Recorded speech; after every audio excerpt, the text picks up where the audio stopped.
All right, guys, we're going to rock and roll here. The Tuesday edition of the I Love CVille show.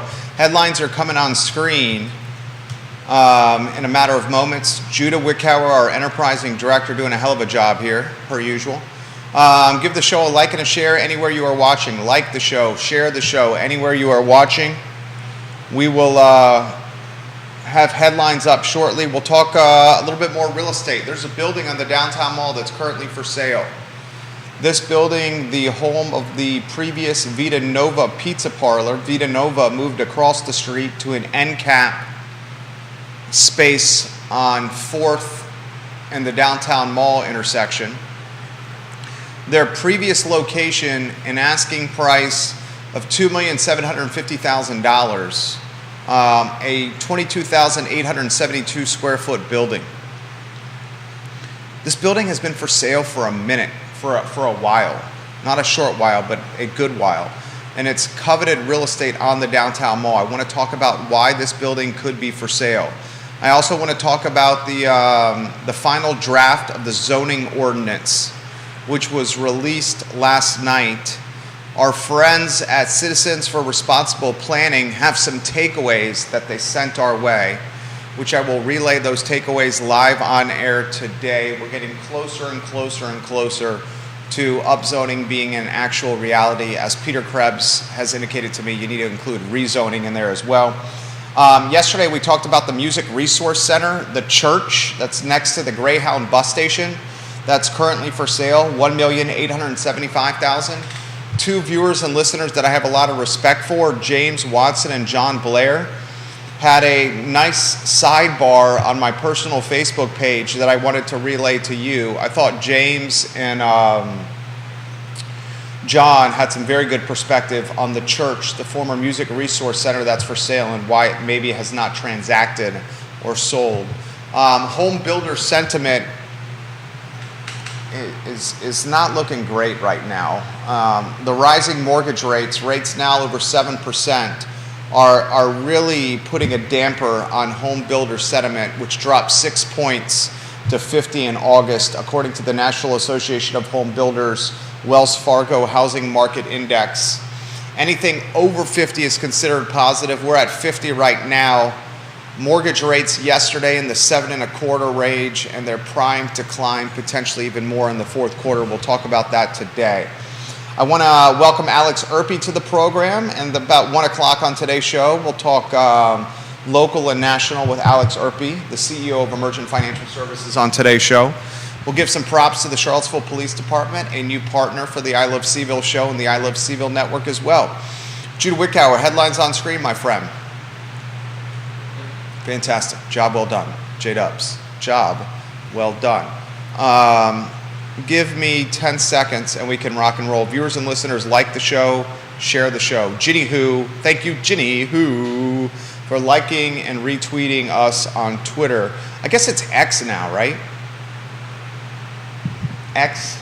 The platform formerly known as Twitter? I'm sure nobody's going to be calling it X. Twitter has a better ring to it. You can also do Google searches on Twitter. Google searching X, not so helpful. Fair. Thank you. Appreciate that. All right, we can rock and roll, my friend. When you are ready, we're in your hands. Quiet on the set.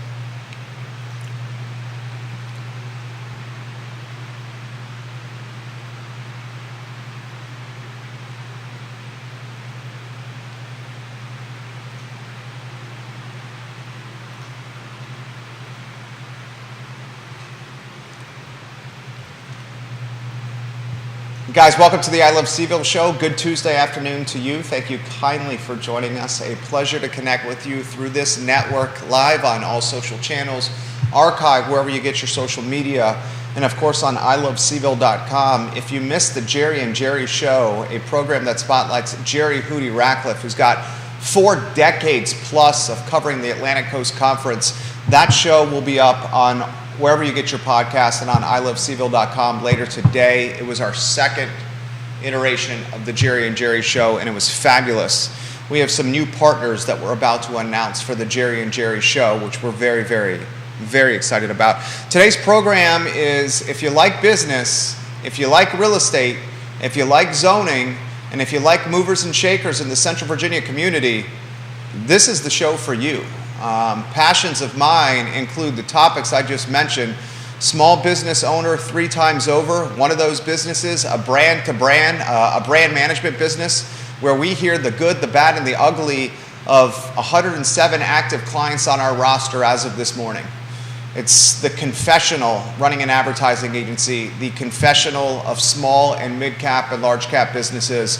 We hear it, and we maintain anonymity, and when clients say don't mention anything to other people about this, we protect their information as if it was our personal information and our personal finance information. We're a vault.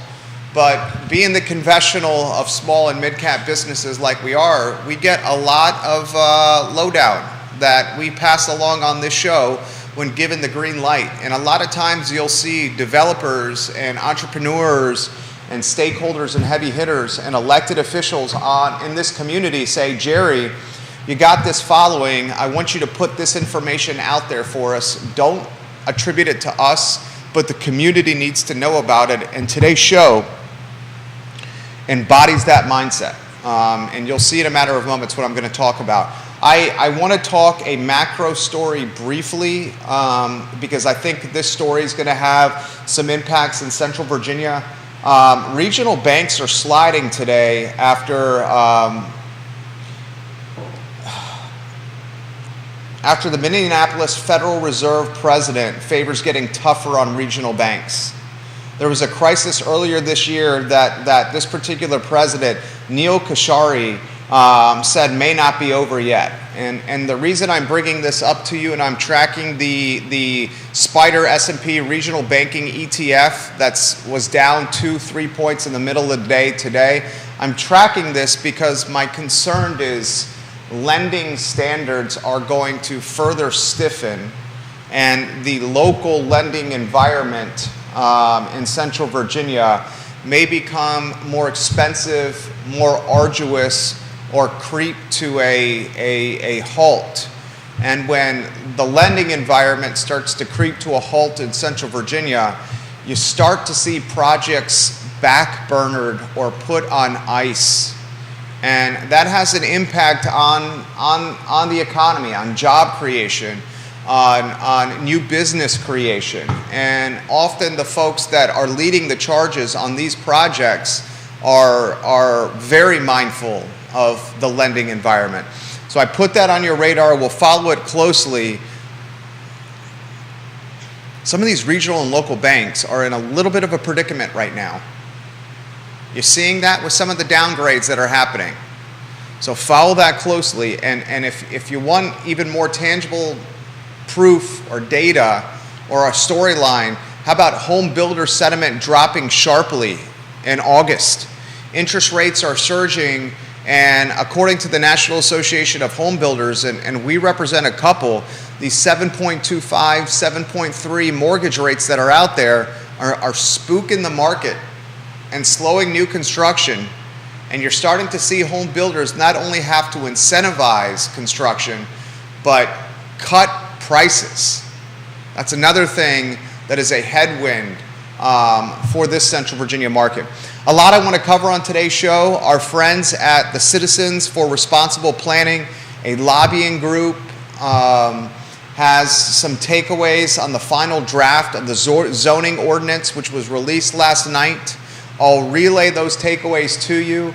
I also want to talk a building that I see 4 to 5 times a week on the downtown mall, 310, 312 East Main Street, which is on the downtown mall, the former home of Vita Nova Pizza, the location for what's the name of that business? The Seville Escape Room? Yeah, it's the escape room. The escape room, where you go there and you have to do riddles and clues to get out of a room to solve a puzzle. You know, an experiential business that I talked about yesterday in the downtown mall. I think you're going to see some of these storefronts in downtown Charlottesville pivoting away from selling widgets on shelves. Decades Arcade, the Seville Escape Room, perfect examples of what I'm talking about right now. I also think as the labor crisis continues to gain momentum, and the labor crisis is one that is many layers to this onion, as affordability becomes a problem in Charlottesville and Albemarle County, say that we're in an affordability crisis, right, Judah? I can say that with confidence and conviction, don't you think? Oh, easily. Easily in a housing affordability crisis here. So folks that can't afford to live in Charlottesville and Albemarle, where a lot of the frontline jobs are, hospitality, music venues, food and beverage, breweries, wineries, retail, the folks that fill these jobs are getting pushed further and further away from Charlottesville and Albemarle. And as a result, the folks that own these companies have significant shortage of labor on their hands. So you're going to start seeing these businesses pivot to a less labor-intensive environment. And a lot of these omni-experiential business models, Decades Arcade, the Seville Escape Room, are good examples, do not rely on a lot of labor and their models or their functionalities. I mean, you look at Decades Arcade, the business has got one employee, you know, on the clock here. You look at the escape room, it's you check in, you pay, and you go into the room, and really there's not a lot of hand-holding going on. It's the antithesis of what a restaurant is, and it's the antithesis of what hospitality is, and frankly, the antithesis of a lot of retail we're seeing around here. That's why we're seeing a lot of these businesses close. The downtown mall's got 11 vacant storefronts right now out of 190. We're talking about a 6.5–7% vacancy rate. That's one of the highest vacancy rates for downtown Charlottesville in my 23 years of being in this community. Right now, one of the highest vacancy rates. And frankly speaking, you have buildings that are currently on the market, literally multiple buildings on the downtown mall right now that are for sale at asking prices that are beyond reasonable, that literally are stale and stagnant and gaining no traction whatsoever. Deep Throat, I enjoyed conversating with you yesterday. It was truly just refreshing conversation, dude. I sincerely mean that. Spent a couple hours talking to Anonymous at the end of the day yesterday and just talking shop. Dude knows what's up when it comes to zoning and real estate and business in this area. He sends a DM, Deep Throat does, and he says, Jerry, you're talking 310 and 312 East Main Street? That's the building that used to hold Vita Nova Pizza before Vita Nova Pizza moved to the old Impeccable Pig retail location. That's the building that holds the Seville Escape Room. That's the building, Judah, that is next door to the former hardware store restaurant. Yeah. Literally right next door. The building that's sandwiched in between the Sevo Weekly offices and the hardware store. This building has an asking price of $2,750,000. We're talking 22,872 square feet. I'll DM you a link, Judah. Let me DM you a link right now. Check your Facebook inbox if you could, sir. And once you get that link, if you could put these photos on screen so the viewers and listeners can see what we're talking about. This is what Deep Throat says. 310, 312 East Main Street sold for $1.9 million in 2014. What the F? Only asking $2,750,000 now, Deep Throat. $2,750,000. $110 a square foot. Are there dead bodies in the basement? Is it haunted by fake ghosts to drive down the price a la Scooby-Doo? Great questions. I will relay a conversation that I had with, let me choose if I want to use their names here. All right, in this particular circumstance, I'm not going to use the names of the two men. One of them is my mentor. I've mentioned his name in the past. He owns, I don't know, a couple $100 million in commercial and residential real estate in Central Virginia. The other gentleman that was in the conversation, there were three of us, probably owns 2, maybe 3x that couple $100 million. I would say he is, without tipping off who he is, an international business and real estate investor. I won't say who it is. You can use some context clues to figure it out. It's little old me talking with my mentor and talking with this international business real estate magnate. who does hotels all around the world. He's got Class A property all over Charlottesville and Central Virginia. We're talking about 310 and 312 East Main Street. At this point, I'm the young guy in the conversation with the small pockets, so I'm just listening to learn. My mentor brings me into the conversation and says, Jerry, we're talking 310 and 312 East Main Street. And he said, why don't you buy it? I get a little chuckle, and then I say both to these gentlemen, one of them that is maybe 2x my age. I said, well, gentlemen, you guys have the pockets, and you guys are the movers and shakers here, especially you, Mr. International Business and Real Estate Magnate. Why aren't you purchasing this? Here's his response to me. And tell me when the photos are on screen if you could, because I would love to showcase the building to people. He said, Jer, calls me Jer, with an accent. He says, Jer, the building is vacant right now. The building is in large portion vacant right now. Why are we going to spend our money on this building when we would have to go hustle up tenants for the building?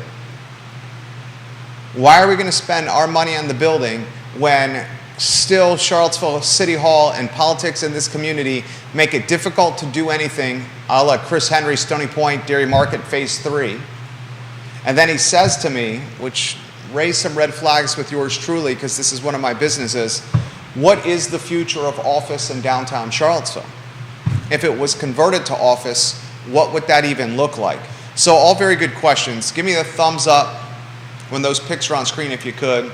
There's only one. I'm trying, but... You got one? Is that the storefront? Yeah. The rest of them are really small. The other ones are tiny? All right, you get the storefront on. That'll be a good starting point. Is that on screen? Not yet. Okay, Judah's going to show you the building here. So the asking price, $2,750,000. Here's some of the highlights. $120 price per square foot according to the ask. 22,872 square feet. It's a Class B building. It's 4 stories. You got 0.13 acres on the downtown mall. Doing stuff in downtown Charlottesville from a development standpoint can be difficult. So that's another issue here. I remember when we did it's on screen, look at the screen now, viewers and listeners. When we remodeled our building, the Macklin building, I'm the president of this association, owned the largest piece of this building. This used to be a car dealership, Macklin Auto. If you look at the Macklin building on Market Street, we're the only building on Market Street that has courtyards. All the other buildings come right up to the sidewalk on Market Street. The Macklin building has 2 courtyards, one where the I Love Seville studio is located, and one where the spectacle shop is located, John Bright's business. Those 2 courtyards were the auto, what's the phrase? Is it auto bays? When a car pulls into like a mechanic shop or a dealership and they pull into to have work done, that's an auto bay, right? Yeah. Where then the car gets lifted once it pulls in. The 2 courtyards, when Henry Macklin owned this building and was running Macklin Auto out of here, the 2 courtyards were where the cars were serviced. He was running a mechanic shop and a car dealership out of here. You see a lot of car dealerships have a service department, right? Same concept. 1982, he converts the building to a mixed-use residential and commercial building, which is what it is now. But before he made that conversion and condoed this building, he had auto bays here. So automobiles would pull into these courtyards.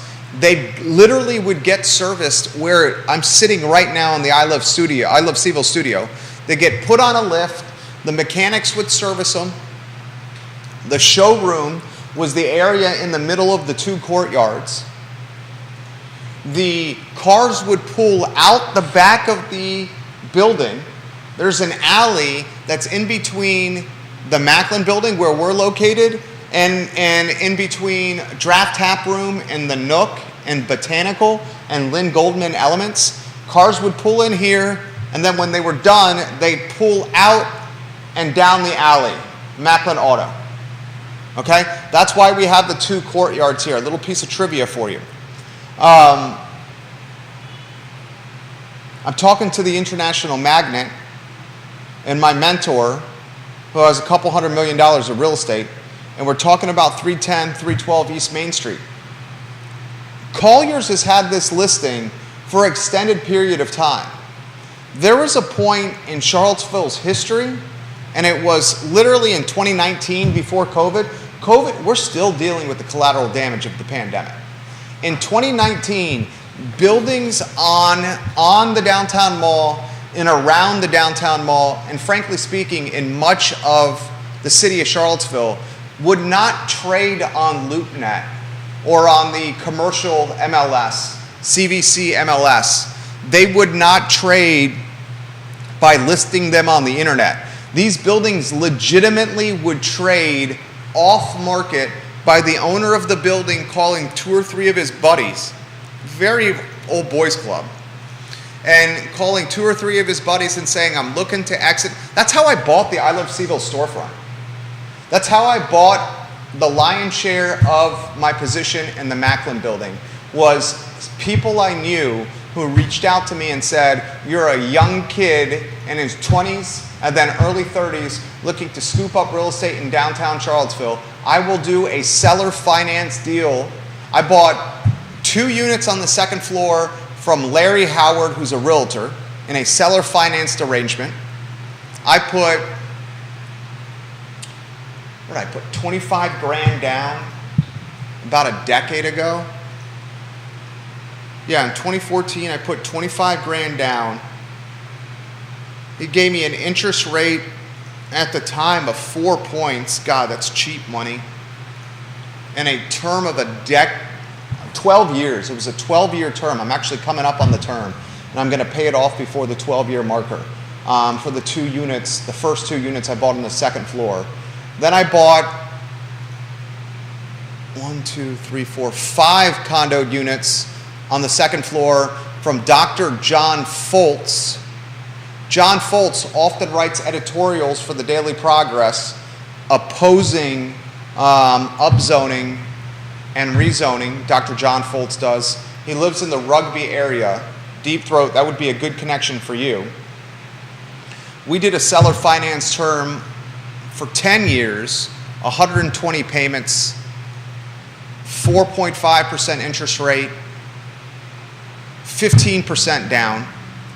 This studio, the I Love Seville studio, I purchased from Joe Geek, the former UVA trainer with UVA Athletics. He lives on a farm in the city of Charlottesville and also has a second home in Montana. That's another guy for you to know there, Deep Throat. We did a seller fi term on this one on a 12-year term. And then I bought another unit from Dr. Trice Taylor, a dentist.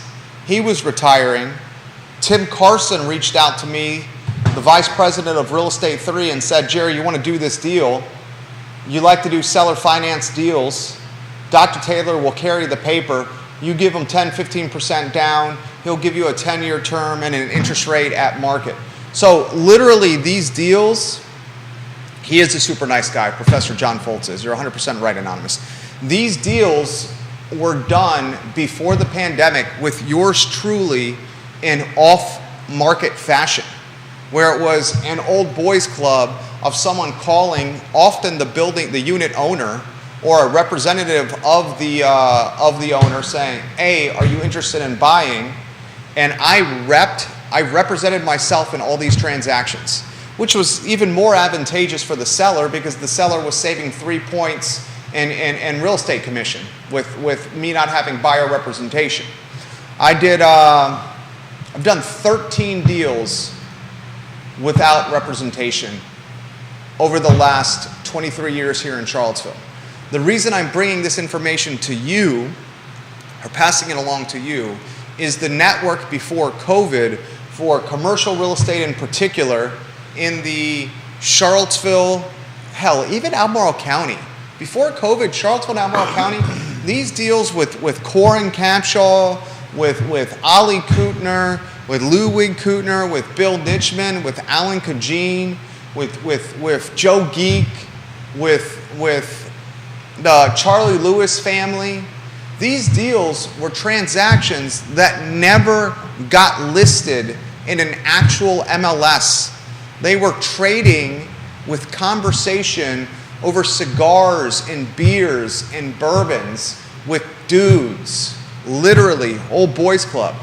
Since the pandemic, since COVID hit, since office got a little bit of exposure, since lending environment got way more expensive. I mean, if you're trying to get a loan from a bank on a commercial project, I'm working, and I'm not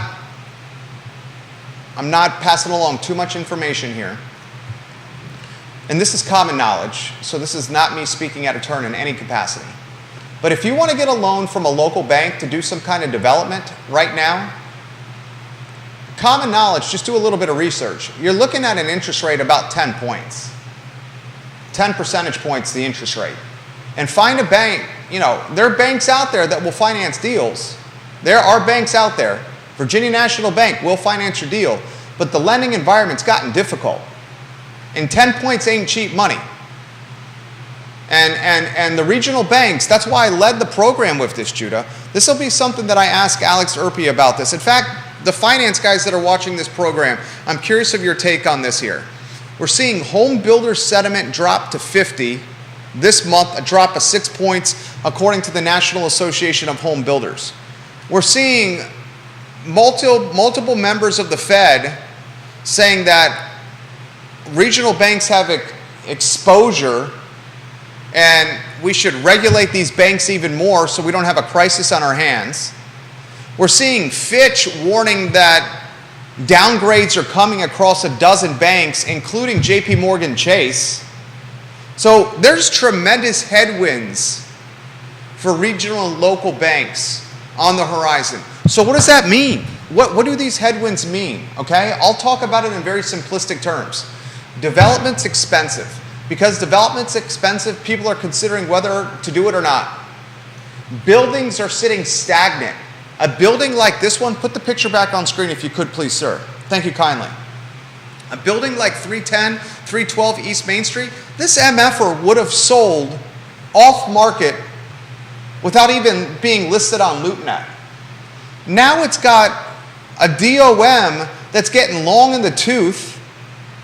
It's got a sign, a for sale sign on its storefront that's getting faded by the summer Commonwealth hot sun. Literally, the Collier sign is being faded.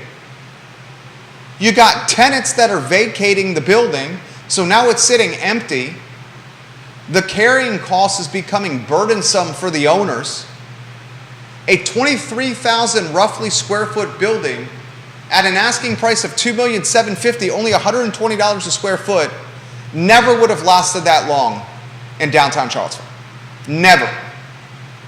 I want you to literally walk from the Omni Hotel to the Ting Pavilion and look at the vacancies and the buildings that are listed for sale. We'll highlight this even more tomorrow with a different location. John Player, I'll get to your comment here in a matter of moments. JB and James Watson, I'm going to highlight your perspective when it comes to the church that's currently on the market, the former Music Resource Center. I thought you and James Watson were all over this, completely on point with why this building's still for sale. The stakeholders and the heavy hitters with the deep pockets, and I've rattled off a few, and they listen to the show. Mr. Kajin, you listen to the program. Kootners, we talk about the show when I see you. Mr. Nitchman, I try to run into you as much as possible. I know you listen to the show. The Charlie Lewis family, we know you guys listen to the show. Coach Geek, Mr. Geek, we respect you. We're grateful for you listening to the show. These 50, 100, 200, 250, 500, 600 millionaires that are listening to this talk show, they all have a lot of things in common besides extremely deep pockets. They're not getting any younger. And their affinity and appetite for risk and taking on new projects when the headwinds are expensive debt service, when the headwinds are some exposure for office moving forward, when the headwinds are the political climate that is Charlottesville City Hall, when the headwinds are maybe safety, panhandling, and homelessness on the downtown mall, these deep-pocketed individuals don't have the same affinity for risk as they did before COVID or maybe a decade ago when they were 10 years younger. So that leaves opportunity for the next generation of stakeholders, portfolio keepers and holders, real estate, commercial, heavy hitters. Core Real Estate, Baldwin at Core. Look at what he's doing. He did the Water Street condo complex across from C&O Restaurant, a beautiful building. He's a guy to keep an eye on. This name came up yesterday over drinks. Martin Klingel, a guy who has a REIT, who has skin in the game still in Charlottesville, despite living in California. A younger guy to keep an eye on.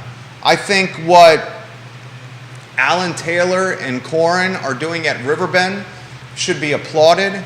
Corin and Alan, behind the scenes, very low-key, very DL, are moving and shaking and making some serious acquisition and some serious development projects here. I think friend of the program, Johnny Pritzloff, is a guy to watch out for. A commercial broker that has connections, that is making bank, that is now just not doing commercial deals for clients, but commercial deals for himself. You're seeing the next era or the next iteration of stakeholders coming to market and taking advantage of opportunity, because the older era, the OG, is saying no because their appetite for risk is not there, much of that due to age. Okay? And as the lending environment becomes more expensive, folks like that younger generation are just going to use the connections they have with deep-pocketed folks to finance their deals in seller finance capacities like I outlined at the start of the show. The seller finance mechanism is how many of these buildings trade. And 310, 312 East Main Street, it looks like an opportunity for someone to come in and lowball. Maybe you chop, we were talking about this last night, 20% off the ask and see how they respond. You come in at a 2.4. You come in at a 2, hell, I would come in at a 2.250, $2,250,000, and see if you could get a counter offer. And if you get a counter offer, you got folks that are willing to play ball. But I'm telling you right now, the debt service and the carrying cost of this building that's sitting vacant right now is not cheap. It is not cheap at all. Comments are coming in fast and furious right now. This is from John Blair on LinkedIn. Jerry, I'm curious about your thoughts on the following. Do prospective property owners really want an elevator in such a short building? In my experience, elevators can be an absolute pain and expensive. Did you believe that could be a problem in moving the property? I always love your thoughts on real estate. John, I can't believe you're bringing this up. Literally, the Macklin building, the building that I'm the president of, that has an elevator in it. It's a 3-story elevator. Judah, can we go to the 2-shot? Tell me when we're on a 2-shot. What's going on with the elevator in the Macklin building right now? Well, it seems to be out of order. It's out of order. His comment is, are you Nostradamus, John Blair? Legitimately. The elevator in the Macklin building, a 3-story building, is out of order right now. Do you know what the cost is to replace an elevator? I've gotten a number from our property manager, the fabulous Ryan Miller, to replace that elevator. You know what the cost is? Of course I don't. But do you want me to guess? Guess. 80,000. How much? 80,000. Higher. One more guess. 150,000. 135K. Damn. $135,000. Man. You know what we're doing right now? Getting people to start using stairs. Well, yeah, because it's out of order. But we're keeping the coffers deep for a replacement. Yeah. $135. Outside of the roof, which is under 30-year warranty, we're 7 or 8 years into this flat roof replacement on the 30-year warranty. That's the number one piece of expense that we have in this building. Yeah. Legitimately. John Blair, hell of a question right there. NBC 29, welcome to the program. Thank you for watching. James Watson and John Blair, speaking of John, had a fantastic interaction on Facebook about the music resource building. Let me see if I can send that to you, Judah. And I appreciate you adapting on the fly. What I'll do is I'll Facebook message you the link so people can see the one I'm talking about. Let me see if I can. Oh, I found it.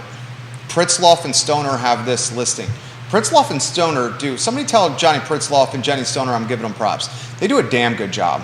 I just Facebook DM'd you the LoopNet link for 105 Rich Street. If you can get some of those photos on screen and give me the thumbs up when they're on screen, that would mean the absolute world to me. So I asked the question, here's another building in downtown Charlottesville that is not sold yet. And it's got an asking price, 105 Ridge Street, of $1,875,000. It's 8,606 square feet. Before COVID, this building sells all day, every day, and twice on Sunday. Before COVID, 310 and 312 East Main Street sells all day, every day, and twice on Sunday. This building ain't moving. Blair and Watson have a fantastic common interaction. Blair says this, first James initiates it. I wonder if parking is an issue for the music resource property. John Blair says, I have the same thought. Looking at City Code Section 34-984, an assembly use requires one space provided for each of 6 seats. I know that a church is currently using the space, but I believe they only use it for a couple of hours each Sunday, and that is when the lighting supply store next door is closed. I'm assuming they have a shared parking agreement there. Restaurants require one space per 250 square feet of eating. My guess is that the property will be a hard spot to sell unless it can be combined with the bus station property next door. If such an assemblage could be executed, you have a great corner property, John Blair. James responds to that. James is a smart dude. He says, agreed. It's a great building along with the Greyhound portion. Lots of history there. However, despite hundreds of vehicles passing every day, I would bet you 10,000 plus vehicles pass that church every day. James says, despite hundreds of vehicles passing every day, I think it's kind of a hard sell for anyone who would want to open anything there that would need to accommodate continual parking. I'm not sure anybody would spend the money either to build some type of concrete parking structure on the side, rear of the site. It's kind of an awkward site, yet it has great buildings and a lot of exposure for traffic and pedestrian. I agree with everything those gentlemen just said. I thought it was extremely intelligent chatter on the network from two guys that I have a lot of respect for, and when they comment, I read their comments live on air. Here's what I would do, and let us know when those photos are on screen, J-Dubs, if you could. I would do a joint venture with the hotel across the street from the Music Resource Church. I believe that hotel, let me see if I can get Google Maps open. Is that a Hampton Inn? Is it a Hampton Inn? We got Alex Urby here about to be on set in the green room here. Let me just type it in here. Music Resource Center, Ridge Street. And let me see if I can go street view. I think it's a Hampton Inn. Oh, it's a Residence Inn. It's a Residence Inn? Yeah, it's a Residence Inn by Marriott. Fantastic. A Residence Inn by Marriott. Good stuff right there from Alex Urby. I would do a joint venture with the Residence Inn by Marriott and say, Residence Inn by Marriott, you don't have what the Omni has. And what the Omni has is a banquet facility for 300 or 400 people for weddings and private events. Music Resource Center building is on screen. Look at the screen, everyone. Look at the screen. Mayor just walked by. I love you, Mayor Snook. What? Big ups to Mayor Snook walking by right there. I would do a partnership with the Residence Inn by Marriott. And I would say, let's do a JV. We can sell packages for Friday, Saturday, and Thursday, Friday, Saturday, Sunday weddings here. Have the guests park at the hotel, incentivize them to rent rooms at the hotel, and then walk across the street for the event, whether it's a wedding, a rehearsal dinner, some kind of get-together, whatever you want to call it. Use the parking with the Residence Inn by Marriott, have the event at the old Music Resource Center, charge a price point that is market, and then both entities win. The Residence Inn by Marriott, and whoever buys this $1,870,800 $1,875,000 listed building, 8,600 square feet, 105 Bridge Street. That's what I would do. It solves the parking problem. You can park in our hotel parking lot, rent the rooms from us, use our bar, walk across the street to the church, hold your events there, and the after party can be anywhere on the downtown mall or anywhere on Midtown. That would not be a difficult partnership to explain to people. Viewers and listeners, what do you think here? Comments coming in fast and furious. Alex Serpy, if we'll get you on set, the lending environment is something I want to talk about with you. This is coming from Deep Throat. The fear about the regional banks are the following. They are upside down on rates. What they need to pay on deposits has jumped, and they are sitting on assets they originated at lower rates. CRE exposure. Outside the top 25 banks, something like 30% of the asset side of the balance sheet is CRE exposure. And people are rightly worried about whether a lot of commercial buildings are stranded assets. From BBRG, the dollar volume of new commercial property loans by investor-driven lenders, such as private equity and debt funds, tumbled 60% in the second quarter from a year earlier, the Mortgage Bankers Association reported Tuesday. Bank originations slid 69%, according to the data, which includes multifamily financing, which Deep Throat says is your point that you're making now, Jerry. I'm going to put this in simple terms, and then let's weave Alex Serpy in on a 3-shot. Dylan's Rule, thank you for the retweet. I got the Richmond Times-Dispatch watching us as well. James Watson, I'll get to your comments. Same with you, Bill McChesney. Kevin Yancey, I'll get to your comments as well. Put them in the feed, put them in the feed, put them in the feed. Here's what Deep Throat is saying in very simplistic terms. Loans that were originated with banks before the pandemic were done in a very different ecosystem. And those loans were done at interest rate structures and at terms that would never be offered today. And they're done on buildings that are way more vacant today than when those loans and those financing mechanisms were initiated or originated before the pandemic. So you take a building, and the building was purchased by the next generation of stakeholders of property in Charlottesville and Albemarle. And either a guy or a gal or a group of guys and gals goes into a bank and they get a loan. And this loan is at, call it a 5 clip, a 6% clip, something like that. And it's got a refinancing every 3, every 2, every 3, every 5 years. We're going to refinance it to get it to market standards. A lot of those refinancings are happening now. And the people that own these buildings are going from what was a 100% occupied building to a building that might be 70% occupied. And they're going to the bank because the bank forces them to refinance and get things to market. And they're going to the bank with a 5% interest rate, and the bank's going to say, now it's 10. Yeah. And the bank is going to say the lending environment's completely different. Oh, by the way, the appraised value on your building has dropped 15%, and your rent rolls on your building are down 25%. And now you're going to have to come up with 2x the monthly payment. And what are you going to do? That's what's literally happening right now, and I'm not trying to gloom and doom anyone. Judah Wickower, are we 3-shotting? There's a 2-shot for you. Alex Serpy's on screen. You looking tan? You looking dapper? Thank you. My friend, anywhere you want to go on this topic? No, it's exactly what you're saying. It's a challenging environment, and we had talked about this earlier this year, that even though those 3 regional banks at the beginning of the year had their own issues when they went under, this is not an environment that is conducive to bank lending. Banks make money when they can borrow at lower rates and lend at higher ones. When the yield curve is inverted as it is now, that means basically long-term interest rates, ironically, are lower than short-term interest rates. It makes it a very difficult environment for banks to make money, which means they now need to be more cautious, which means they are going to be more careful when they lend. And when, like you said, when they refinance, they're not going to take a loss. Because when they have to go and, if they have to go and borrow or look at their reserves, they're not going to take a loss to maintain your old 5% interest rate. They're going to hit you with the interest rate that covers what their borrowing costs are plus the risk premium that you are as an individual or as a corporation with this building, with whatever rent situation you're looking at.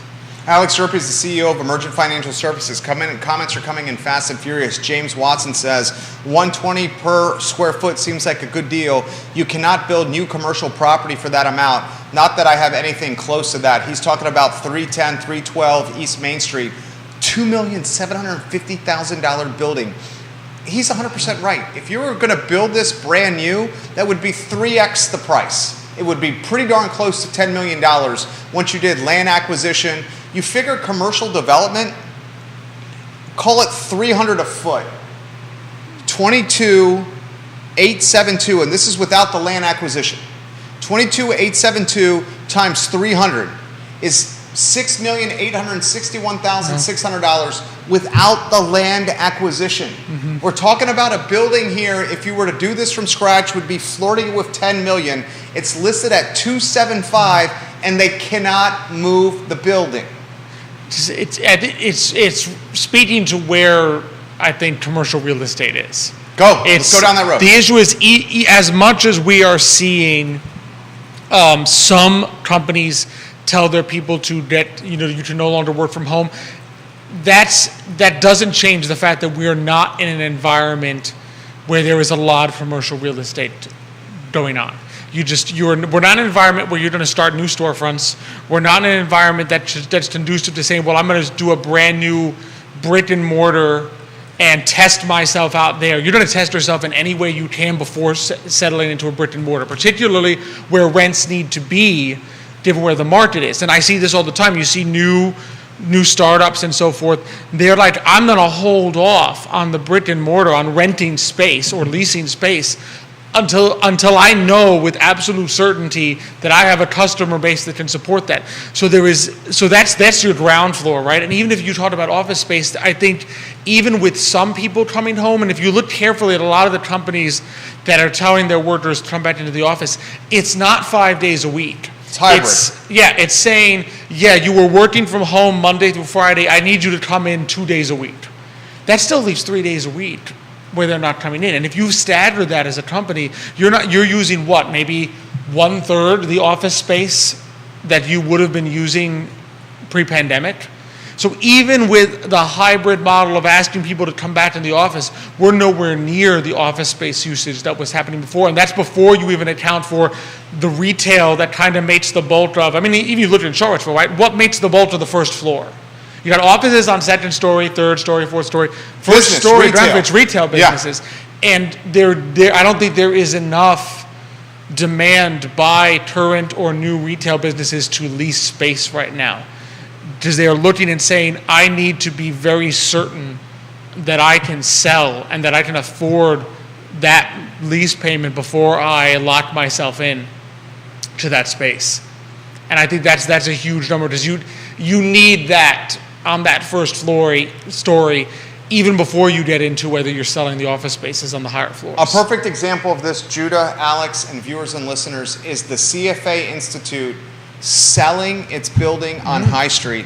It sold its building on High Street about a month ago for $21,900,000. $21,900,000 from an LLC called Low High LLC purchased the building from CFA. CFA, the people that work for CFA were not going into the office, to the point where when the Daily Progress that watches this show every day heard me break the news of this LLC buying this building for $21,900,000. I'm watching the Progress stream our show. Then the story comes out the next day. The reporter went over to the building on High Street where CFA was located. And literally in the story the reporter wrote, you could see that there was dust all over the computer screens and people had not been in the building in months. That the only person in the building at the time said, usually there is 1 or 2 people tops in here, and it was a building that is 100,000 plus square feet, to the point where CFA is leasing back 47,000 square feet after selling to Low High LLC. So this is basically what happened. Low High LLC, a play on Locust and High Street, right? Yep. This is what basically happened. This deep-pocketed LLC, a heavy hitter, I've been sworn to secrecy, sees a deal, an opportunity, says, good God, you got nearly $50 million in renovations. It was a hospital. It used to be. It used to be Martha Jefferson Hospital. Yep. They converted it to an office building. I'm going to get a 40% haircut or discount on this, on the purchase. Let me buy it. and let's figure out what it's going to be as the market dictates what it should be. Yeah. And we'll just adapt to market trends. Here's the question I have for you. Warren Buffett said, be scared when people are greedy and be greedy when people are scared. Is this a time to be greedy when people are scared when it comes to commercial? That's a tricky one because that applies. He meant that with stocks and equities. Yeah, the issue is that Warren Buffett quote applies when you're looking at things which are cyclical and capable of reverting to the mean. That's the classic reversion to the mean. What he's saying is when things are at the bottom, if you truly believe that they will come back to average over time, then you know they're not going to stay at the bottom, they're not going to go all the way down to zero. The issue is if you have come to the conclusion that we are at an actual inflection point whereby there is no going back to the type of work that we used to do in offices, then you don't. In other words, that's not necessarily a justification just because people are afraid to be greedy and go in. Because if something has indeed changed permanently, then that changes the paradigm. That quote only works if you think that what you're seeing is a temporary change, but not a permanent one, that the cycle will just go back. Now, maybe you could argue, was COVID time an overreaction? In other words, is 0% of people in the office an actual representation of the future? I would argue probably not. I think a lot of companies are saying that idea of everyone working from home is not the new paradigm. But I think you could make the argument that 100% occupancy is also, in other words, that the old paradigm is gone. That we probably are looking at something in between, and then you have to sit there and say, what else could you do with, let's face it, just if you look at the haircut on that building, right, and sort of the advantage of buying it, you said, 50, you used the phrase 50% haircut, right? That's basically the percent of the building that was vacant, that CFA is leasing back. In other words, the only reason it's the 50% haircut is because you had someone in there that said, I'm now at maybe 50% capacity in the future, right? Because obviously it's not 50% capacity now, but that CFA is saying the most I would need out of this building is half of it. So you need to sit there and say, well, what do we do with the other half? Right? So I think that's where you need to look, because if you actually have a changing paradigm, you may look at an opportunity and say, okay, it's no longer going to be used 100% by commercial real estate. Let's say offices and retail uses 50% now. What do you do with the other 50? You need something. You need to do something with that, or else you're stuck with the new paradigm and don't know where to go with it. I love Alex Serpy, CEO of Emergent Financial Services, a name you can trust, Emergent Financial Services. We're going to continue the finance talk here with Alex Serpy, devil's advocate for the sake of the talk show. Yeah. A lot of the viewers that watch the show know that I'm in the executive office game. We do 24 executive offices for rent at price points that range from $700 to $1,200 a month. Mm-hmm. Joffrey Woodruff at the Code Building has got executive desk and executive offices for rent at a higher price point than that. Mm-hmm. I love when new executive office space comes to the market, because it's often coming at price points that are higher than mine, which is just driving the price points across the entire stratosphere. Yeah. So this is what I found with the executive office space game that I've been in for a decade plus. Massage therapists, chiropractors, psychologists and therapists. It's things you need to come in for. Photographers, headshot photographers, Melody Robbins.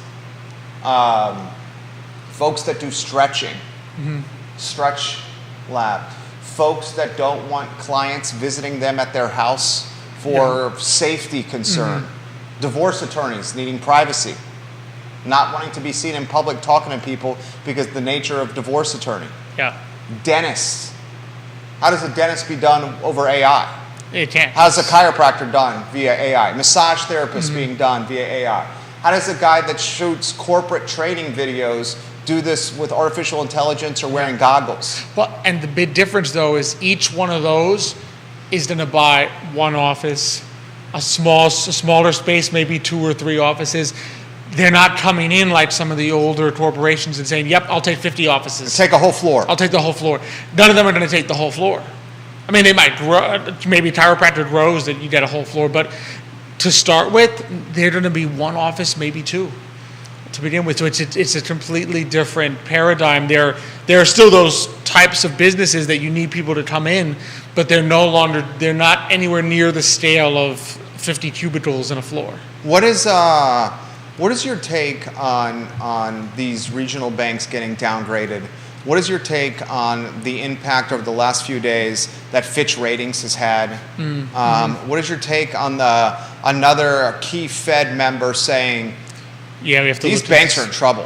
What's your take on this? I think it's the caution of looking at the entire regional banking sector and saying, look, we understand that Signature, SVB, they were doing they had some crypto stuff, they had some fishy stuff going on, right? And that led in many ways to their collapse.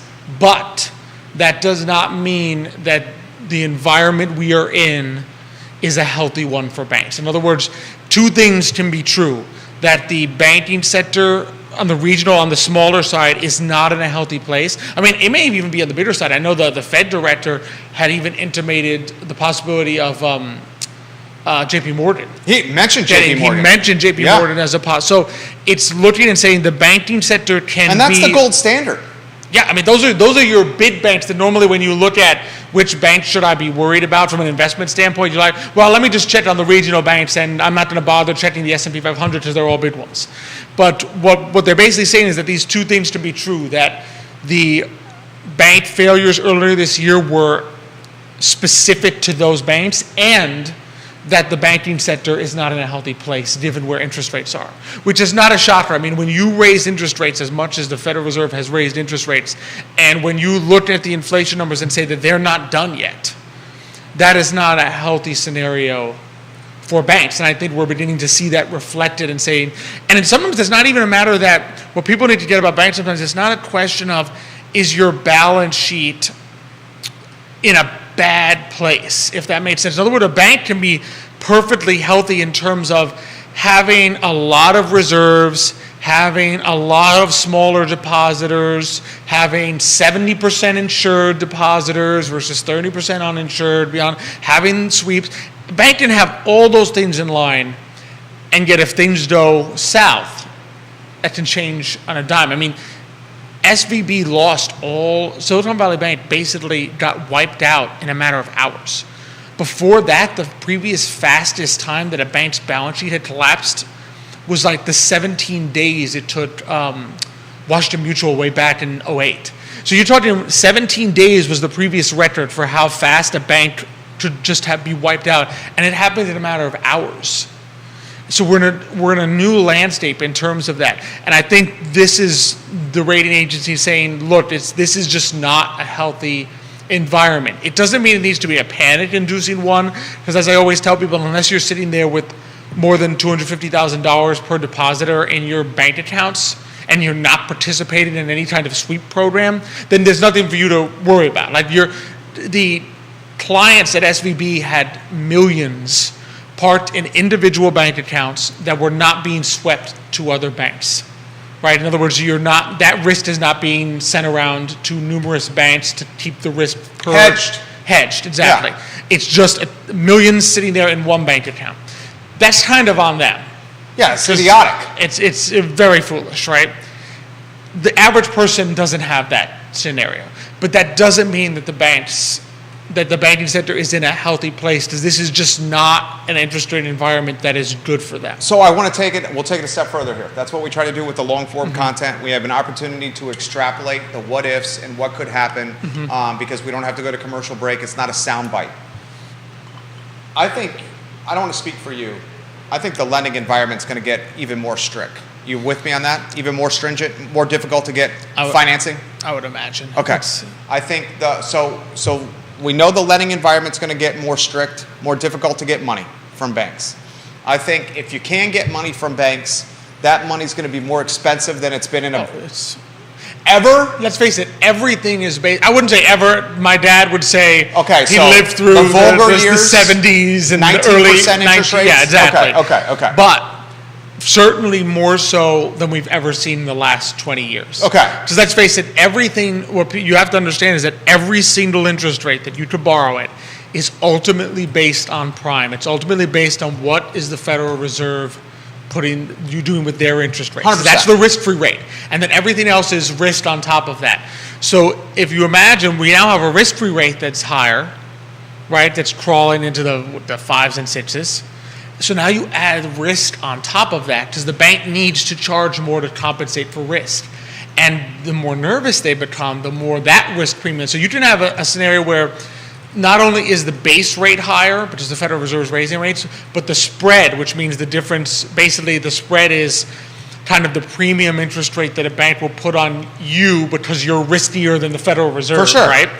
That can widen because the banks... That delta is widening. And it is widening. Yeah, literally That's what right now it's widening. It's widening. I'm seeing that with clients. Exactly, because the more concerning the environment gets, the more the bank says, well, to compensate me for the increased risk that I'm taking, I need to charge more on that interest rate above the Federal Reserve's base rate. Because the base rate is just the time value of money. The base rate is literally just saying $100 today is worth this much more than $100 5 years from now. That's all that one means. The rest of the interest rate is risk, and the riskier the environment gets, the higher that spread climbs. He's dropping knowledge here. So viewers and listeners, I'm going to get to your comments here in a matter of moments. Vanessa Parkhill, Queen of Earlysville, I'll get to your comment. Jason Howard, the King of Rio Road, I'll get to your comment. Logan Wells Colelo, thank you for the hotel information. We appreciate you. Deep Throat, I'm going to get to your comments here. This is right up his alley. He's chopping at the bit here with this information. This is literally how this guy makes some of his money here. We know the lending environment's going to get tighter. We know that if you do get a loan, that it's going to be more expensive than a really, really long time. Mm-hmm. Okay. We know that the inventory levels that are out there are as slim as they've been in a really long time. So let's talk about the cause and effect of this. Money's tough to get.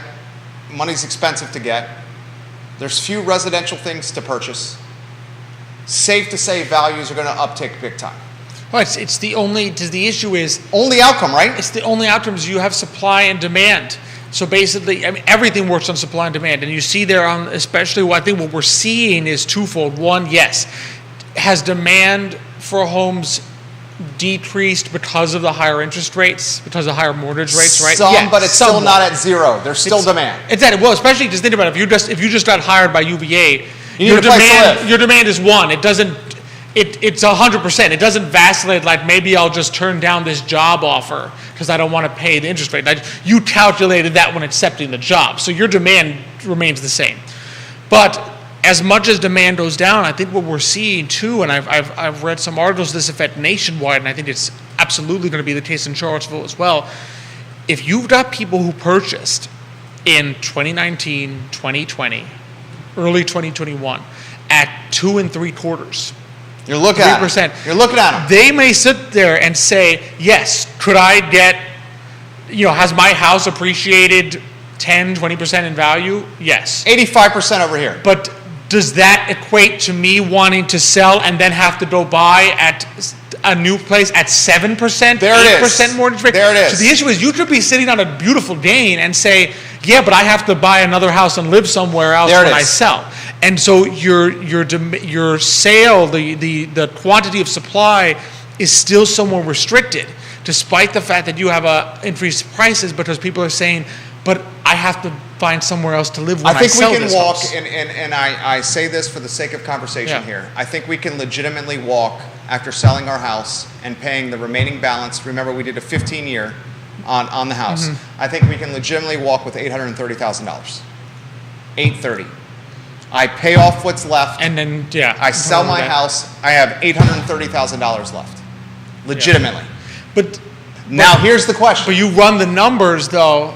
I've run the numbers many times. But what I'm saying is when you run the numbers Because on we cash want to flow, upgrade on what we're currently at. Yeah. And the upgrade on what we're currently at, because, my wife is in her 30s. I got a 5-year-old and an 8-month-old. This is not like we're downsizing, we're boomers here. Yeah. We still are in this, we're freaking Americans. Everyone wants something that's shinier and prettier and bigger and sexier. It may not always be the smart move to do. You take that chunk of money, A, what is there to buy? B, whatever you're looking at buying, if you want an upgrade, is going to be in the neighborhood of 2, 2.5, or 3. And then at the 7% rate, if you're putting 20% down, your monthly payment's going to be 3 or 4x than what it is. Yep, and that's the issue. It's oftentimes it's not an appreciation asset problem, it's a cash flow problem. It's saying, yes, I can collect this nice capital gain, but can I afford the change in cash flow on a monthly basis? There you And go. do I want to do that? Do I want to do Do it? I want the to- stress? Yeah, exactly. Or do I hold on and risk that my capital gain changes in exchange for collecting right now the There it is. difference? Because yes, the capital gain may go from, 85% gain to 70% gain, but if interest rates go in 2 years from 7 to 5, It you might sit there be and say, more well, advantageous. Exactly. Yeah. And so you sit there and There say it it's is a right cash there. flow problem. Dude, and that's literally what we're talking about on our dinner table right now. You're giving me some financial advice as if I was a client here. What would you say? What would I say to do? You'd have to know the whole picture and say, can I afford Why the risk higher it? cash flow, and what's the risk there? Because a in doing 2.75 on a 700 purchase with a 15-year term, when 20% was put down, that left a 15-year start of 70% times 700,000 times 20% is $140. So that means a starting point of 560. 560 over 15 on 2.75 with overpayments doesn't leave a whole lot left. No. When something that's at $1.2 million to $1.3 million sales price. Yeah. And the question is, and dude, I'm telling you, this is exactly what I was talking about with the commercial. We bought in March of 2020 when people were scared shitless, like literally terrifying. And I was like, I said to my wife, I said, we're going to be greedy when everyone else is Yeah. terrified. I literally said that to her. She goes, what are you talking about? We have to go look at these houses with hazmat suits on. We're not going to go look at these homes. We might get this virus. And she literally said, and I love her dearly, she was thinking about our only kid at the time. We only had our oldest at the time. She said, can we breathe in the air at these houses? Should we really be doing Yeah, I mean, this? no one knew what was No going one on knew. at the No time. one knew. So we sucked it up. We were greedy when other people were scared. Is that the same situation with these commercial buildings that are for sale? That's the $1 million question right there. Where's this low-high LLC, this heavy hitter that's buying through Obviously, this- they're believing it's cyclical. In other words, they're saying there got is a a 40% use. discount. Yeah. No, what they're saying is there is also a use for this space that maybe either they can He's proceed doing executive or that offices they. now. Oh, executive offices. That's what he's So, going to yeah. convert it. Outside So of the 47,000 square feet leased back to CFA, the rest of the building he's executive converted to offices. executive So offices. they're basically saying here is where we think the new paradigm is, and we think there is sufficient demand there.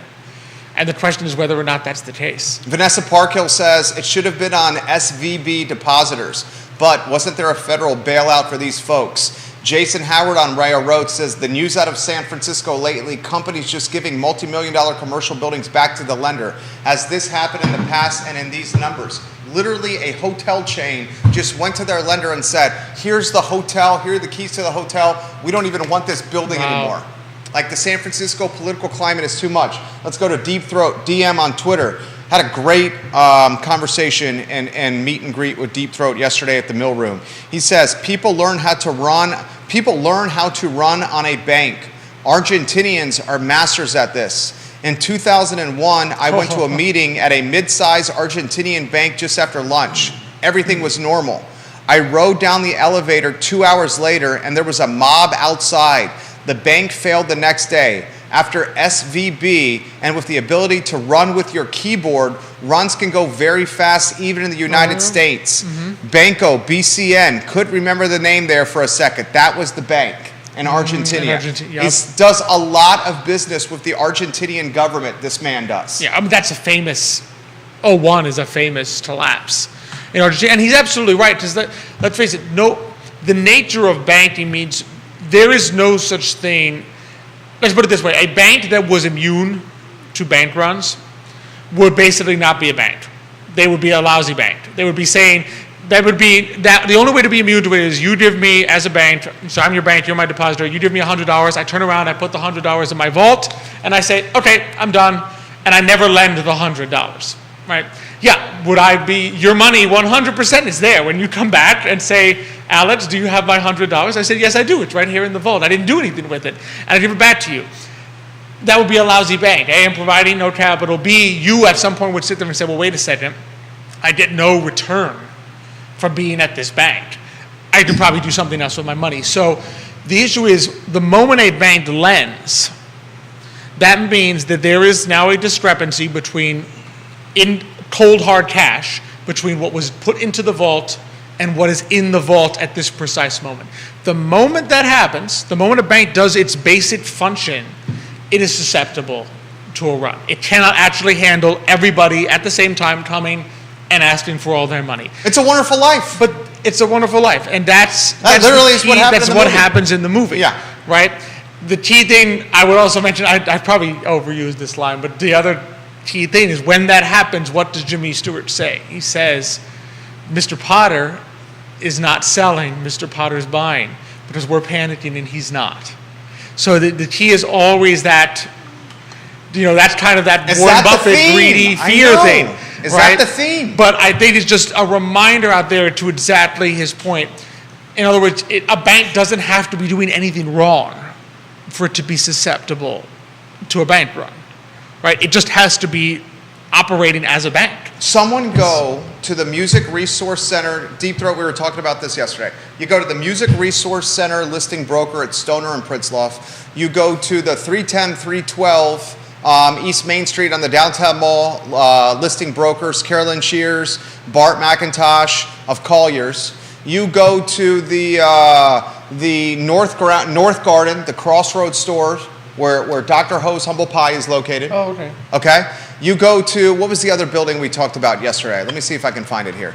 We go to, I'm highlighting a commercial real estate that's on the market here. You go to the Fitzgerald Tire in Belmont that's listed for $1 million. yeah. North Gardens Crossroads Shops, 6.2 million lists. Music Resource Center, the church, $1,875,000. You got the building on the Downtown Mall, $2,750,000. And you say to all of them, I'll make an offer to you, it's 30% below your ask. And I want a seller finance deal. These are my terms, a 10-year window, an interest rate, we'll call it, get aggressive, 7 or 8%. 7 or 8%, no prepayment penalty. You're going to carry the paper if you want this transaction. And I would bet you half of those people respond to your 35% off initial start. That's how, I don't want to use the word desperate, but concern, because what breeds concern is tens of thousands of dollars a month in debt service and carrying costs. That's exactly what it is. That will get folks, if it happens months after months after months, ready to make a deal. And that's how I got a large portion of the Macklin building. Today, Manana, Thursday at 10:15 a.m. Alex Zerpe, what you guys got on the docket? Got a couple people coming in. So Jill Trishman-March, she's the executive director of the Botanical Garden of the Piedmont. Going to be coming by. I just talked about that. We got Lee Hartman from Bluestone Vineyard. Oh. And then Matthias Yohn going to be coming back for our monthly meetings with him, just talking about Charlottesville, what we got out there. I mean, it kind of fits in with the point where we see on Today Mignon as well, just so many of the small businesses that are out there doing things, and that may be where we're seeing, that's who buys that executive spaces, that's who kind of makes the moves, that may be where we're kind of seeing things move. And because people, especially I think in this community, as if indeed, let's put it this way, if indeed the Federal Reserve succeeds in crushing economic activity and driving things down, I think this community is one that would say, with the limited resources we have at our disposal, how do we make sure that our fellow small businesses do well as opposed to the big chains? I love it. And I think that's what That's we why will we be love it. seeing. Yep. That's what we'll be seeing. Alex Zerpe hit a home run. Today, Manana, Thursdays, 10:15 a.m. He's the CEO of Emergent Financial Services. It's a family-owned firm. Alex is the CEO. Xavier is the CIO. Nice. Nicholas is the CMO. And Michael is... We got to think of 3 letters for him. We need a C-suite title for Michael over We'll there. have to think of those Can 3 he letters. be the CTO? We do a CRO, Chief Research Officer. That's CRO. most of what he does. Michael, if you're you watching, go. you need a C. You need 3 letters next to your name, my friend. Michael, I love you. Love you too, Nicholas. Love you too, Xavier. Love you too, Alex. It's the Erpies, guys. Judah Wickhauer, we got our conference call in Oh, it was supposed to be 20 seconds ago. This is the I Love Steve-O show on a Tuesday afternoon. Judah, Jerry, Alex, thank you kindly for joining us. We'll see you tomorrow at 10:15 a.m. for Real Talk. So long, everybody. Excellent. That was a fun one. Yeah. It's always good. I missed it. We had